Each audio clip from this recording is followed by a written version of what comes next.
It's happening!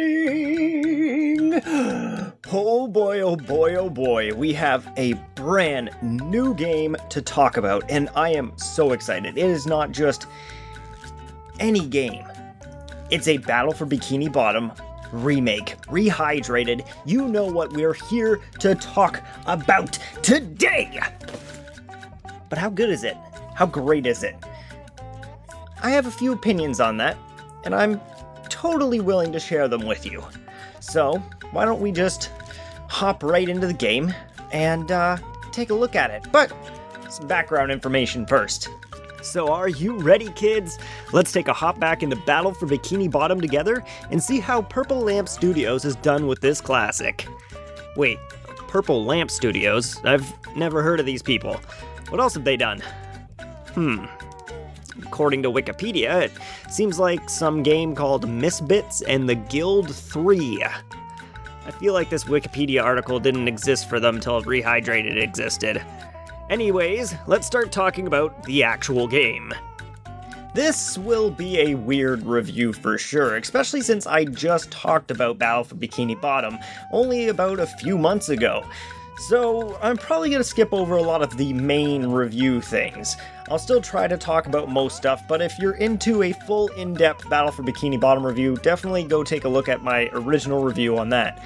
For this, we'll be focusing more on new things the game brings to the table, its graphics, and anything around those aspects.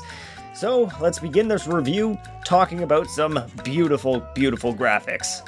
The trailer they showed off way back when of Jellyfish Fields actually had me worried for a few reasons. The color and lighting of the levels looked really off and way too vibrant, and I really didn't like how they looked. Though the devs came out and said the trailer had some effects on it that made it look different than it should have, and thankfully they weren't lying because the final product looks great. Everything is vibrant and stunning, and it has that same colorful and splendid design the Spyro and Crash remakes got, and that's far from a bad thing.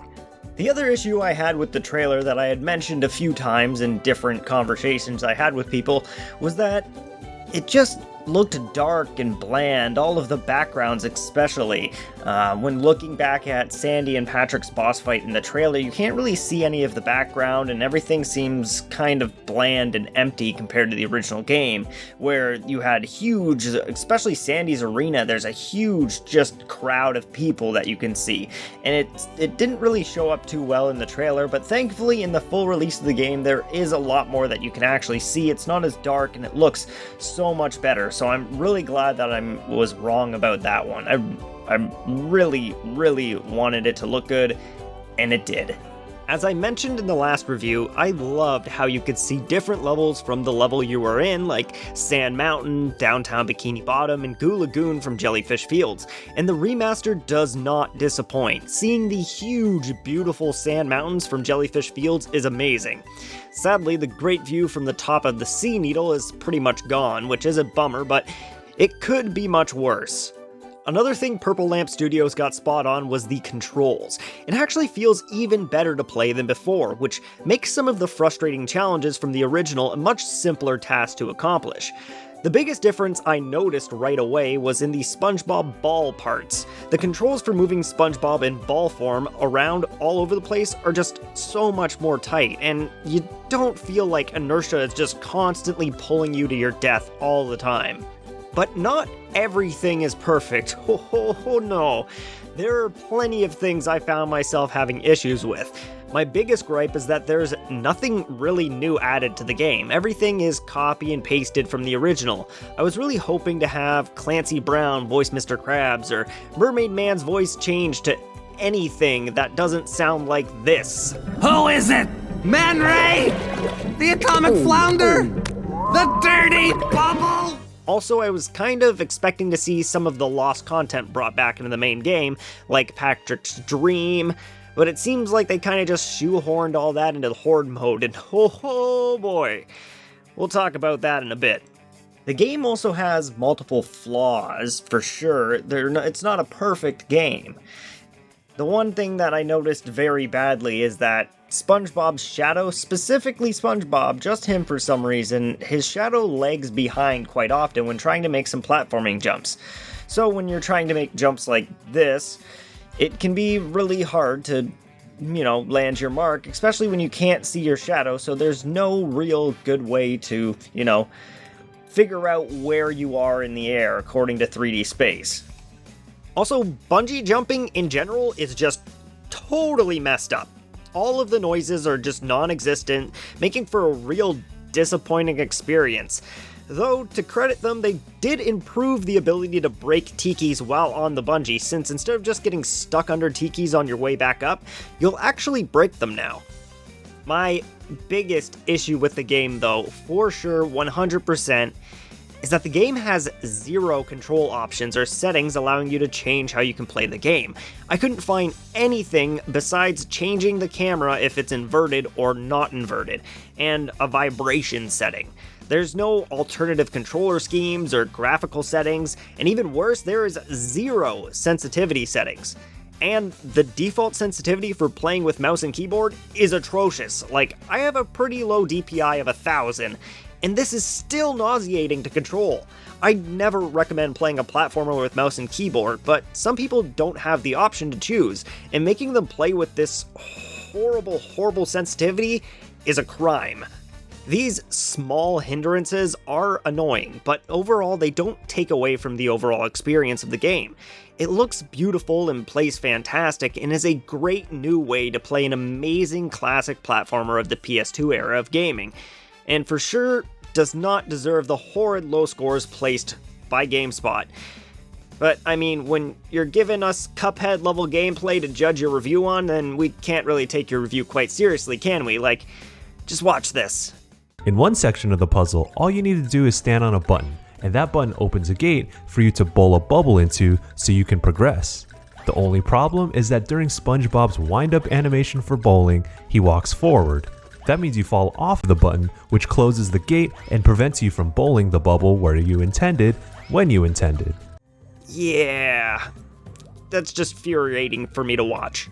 What does deserve a 1-star review, though, is the Horde Mode. So, let's take a look at this addition to the game. So let's just find a match and see what we have here. Looks like we have a ton of characters to pick from, including Gary, Squidward, Robot, Plankton, and Mr. Krabs. I like Squidward, so let's give him a try and see our friend here. Looks like he's going to be picking Mr. Krabs. Starting up, we get a nice overview of the whole level that we'll never get to finish playing, and then the game starts and Squidward attacks with his bad music. Oh jeez. Do I have to listen to this the whole time I'm playing? Like, every time I attack, I have to hear these bad notes? I think I picked the wrong character. But it doesn't really matter, because my teammate got annoyed with my bad music and left the lobby. Next up, we have another person playing as Mr. Krabs who proceeds to fuck up the very first platforming segment and immediately quits. So, back to the drawing board, and by drawing board I mean waiting in a lobby forever trying to find someone to play this shitty mode with. And once again, after a while of searching, I found another friend who also wants to play Mr. Krabs for some reason. Is there something I'm missing here? Is Mr. Krabs like the MLG Pro Gamer character pick? Like, does he have some crazy stats I'm unaware of, or is everyone just a big fan of Mr. Krabs? We'll never know. I actually was able to get past the first segment with this guy, but we hit our first roadblock, a scoreboard. Yeah, that's right, a menu has become an obstacle. So, when you finish a segment, you get this nifty score sheet that shows you who's kicking whose butt.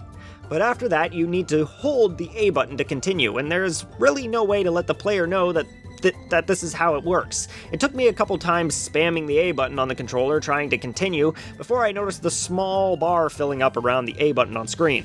Sadly, it seems like our friend here couldn't figure that out and decided to just quit thinking his game froze, or something. So, we're back to square one and trying to find a damn person to play this game with.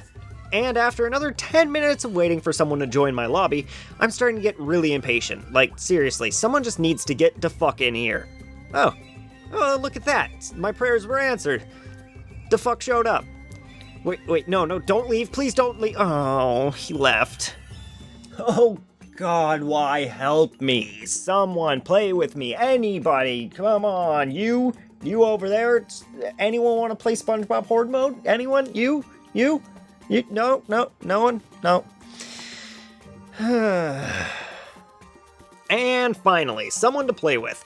This dude actually stayed for a while, longer than anyone else. We got past the first platforming section, we got past the horrible scoreboard section, and actually made it to the Patrick's Dream section before my teammate obviously started getting bored and also quit out. I think that's it. I think I just need to accept that this mode is too boring for anyone to actually beat. It plays badly, it looks bad, and doesn't even resemble the single player at all. Like, why make a whole new mode that has no resemblance to the rest of the game, knowing it would be bad? The time they spent on this would have been much better spent on adding new content to the single player rather than trying to create their own dumb mode that no one really wanted in the first place. In the end, if you're looking for something new out of your SpongeBob games, then maybe this isn't the game for you. If you're looking for a new and exciting way to play an old game that's slowly aging away, then yeah, SpongeBob Battle for Bikini Bottom Rehydrated is an amazing remaster of an excellent platformer from the PS2 era.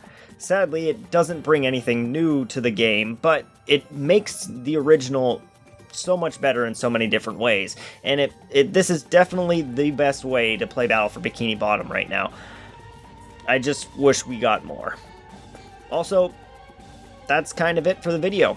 And I know some of you are going to be posting in the comments below, "Hey Badman, have you seen that Crash 4 trailer?" You know, I know, I've seen it. And we'll be talking about it when it comes out. That is 100% for sure a fact. But what about until it comes out? What are we gonna do until Crash 4 comes out? Well, I'm going to be looking over Crash of the Titans and Mind Over the Mutants, reviewing both of those because those are two Crash games I have yet to cover. And I don't know if I should be looking forward to it or not. You guys let me know in the comments below. And don't forget to like, subscribe, comment. Let me know things you'd like me to make videos on. I always love hearing you guys' opinions. And until then, I'll see you all in the next video.